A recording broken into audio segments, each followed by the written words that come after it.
ജന്മനാടായ തൃശൂരിൽ Lulu shopping mall നിർമ്മിക്കാനുള്ള പ്രമുഖ വ്യവസായി എം.എ. യൂസഫ് അലിക്കെതിരെ ഒറ്റയാൾ പോരാട്ടത്തിന് ഇറങ്ങിയിരിക്കുകയാണ് ഒരു കർഷകൻ. ഒരു പാർട്ടിക്കാരനാണ് തൃശൂരിൽ ലുലു മാൾ ഉയരുന്നതിന് തടസ്സമെന്നാണ് യൂസഫ് അലി പറഞ്ഞത്. പിന്നെ ഏതാണ് ആ പാർട്ടിക്കാരൻ എന്നായി എല്ലാവരുടെയും അന്വേഷണം. ഒടുവിൽ CPI ലോക്കൽ കമ്മിറ്റി അംഗം TN മുകുന്ദനാണ് ആ പാർട്ടിക്കാരൻ എന്ന് കണ്ടെത്തി. എന്നാൽ തനിക്ക് പിന്നിൽ പാർട്ടിയില്ല, ലുലു ഗ്രൂപ്പിനെതിരെ ഒറ്റയ്ക്കാണ് ഈ നിയമ പോരാട്ടമെന്ന് കർഷകനായ 61-കാരൻ TN മുകുന്ദൻ വ്യക്തമാക്കുകയും ചെയ്തു. സംസ്ഥാനത്തെ കൃഷിഭൂമിയും തണ്ണീർത്തടങ്ങളും ഉൾപ്പെടെ സംരക്ഷിക്കുന്നതിന് വേണ്ടിയാണ് തന്റെ പോരാട്ടമെന്നാണ് മുകുന്ദൻ പറയുന്നത്. അയ്യന്തോൾ ഗ്രാമത്തിലാണ് ലുലു ഗ്രൂപ്പ് തങ്ങളുടെ മാളും ഹൈപ്പർ മാർക്കറ്റും നിർമ്മിക്കാൻ പദ്ധതിയിട്ടത്.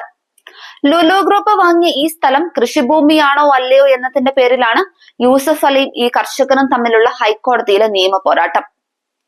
കൃഷിഭൂമി കാർഷികേതര പദ്ധതികൾക്ക് ഉപയോഗിക്കാനാവില്ല.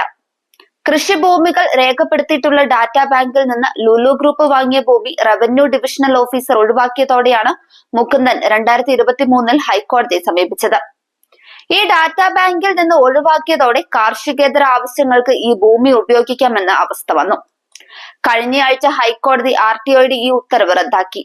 മാത്രമല്ല ഈ ഭൂമി പുനഃപരിശോധിക്കാൻ അധികൃതരോട് ഉത്തരവിടുകയും ചെയ്തു. ഹൈക്കോടതി ഉത്തരവ് തങ്ങൾ പഠിക്കുകയാണെന്നും അതനുസരിച്ച് തീരുമാനമുണ്ടാകുമെന്നും ലുലു ഗ്രൂപ്പ് വക്താവ് പറയുന്നു. ഹൈക്കോടതി ഉത്തരവ് തന്റെ വാദം ശരിയാണെന്ന് തെളിയിക്കുന്നതാണ് എന്നാണ് മുകുന്ദൻ ചൂണ്ടിക്കാണിക്കുന്നത്. ലുലു മാളിനായി കണ്ടെത്തിയ ഭൂമി കൃഷിഭൂമിയാണെന്നും സംരക്ഷിക്കപ്പെടേണ്ടതാണെന്നും നേരത്തെ അയ്യന്തോളി കാർഷിക ഓഫീസർ റിപ്പോർട്ട് ചെയ്തിരുന്നു. ലുലു ഗ്രൂപ്പിന്റെ കൈകളിലേക്ക് ഈ ഭൂമി എത്തുന്നതിന് മുൻപ് മറ്റൊരു ഉടമയുടെ കയ്യിലായിരിക്കുമ്പോൾ തന്നെ മുകുന്ദൻ ഭൂമി തരം മാറ്റുന്നതിനെതിരെ 2016 തന്നെ പോരാട്ടം ആരംഭിച്ചിരുന്നു. 161 ഏക്കറിൽ പടർന്നു കിടക്കുന്നത് കാർഷിക ഭൂമിയാണ്.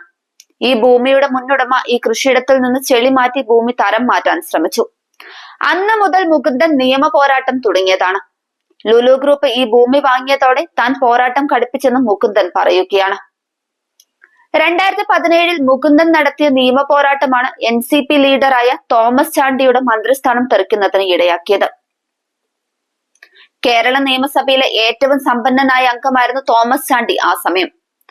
വമ്പൻ ടൂറിസം പദ്ധതിക്കായി കായൽ കയ്യേറി എന്ന കുറ്റം തെളിഞ്ഞതോടെയാണ് തോമസ് ചാണ്ടിക്ക് അന്ന് മന്ത്രിസ്ഥാനം നഷ്ടമായത്. കേരള കൃഷിഭൂമി തണ്ണീർത്തട നിയമം 2008 സർക്കാർ പാസാക്കിയതോടെയാണ് ഭൂമി സംരക്ഷിക്കാനായി തന്റെ പോരാട്ടം ആരംഭിച്ചതെന്ന് മുകുന്ദൻ പറയുന്നു. തണ്ണീർത്തടങ്ങൾ സംരക്ഷിക്കുന്നതിനുള്ള ശക്തമായ ആയുധമായാണ് ഈ നിയമം എന്ന് തനിക്ക് മനസ്സിലായതായി മുകുന്ദൻ പറയുകയാണ്. തന്റെ പോരാട്ടം ലുലു ഗ്രൂപ്പിനെതിരെ മാത്രമല്ല എന്നും മുകുന്ദൻ ചൂണ്ടിക്കാണിക്കുന്നു. കൃഷിഭൂമി സംരക്ഷണവുമായി ബന്ധപ്പെട്ട് 15 വ്യത്യസ്ത വ്യക്തികൾക്കെതിരെ മുകുന്ദൻ നിയമ പോരാട്ടം തുടരുകയാണ്. എനിക്ക് ഒരു കുടുംബമില്ല, വീട്ടിൽ ഒറ്റയ്ക്കാണ് കഴിയുന്നതെന്നും ഞാൻ ആ പണത്തിന് വേണ്ടിയും മറ്റു ഓഫറുകൾക്ക് വേണ്ടിയും ഇങ്ങനെയൊക്കെ ചെയ്യുമോ എന്നാണ് മുകുന്ദൻ ചോദിക്കുന്നത്.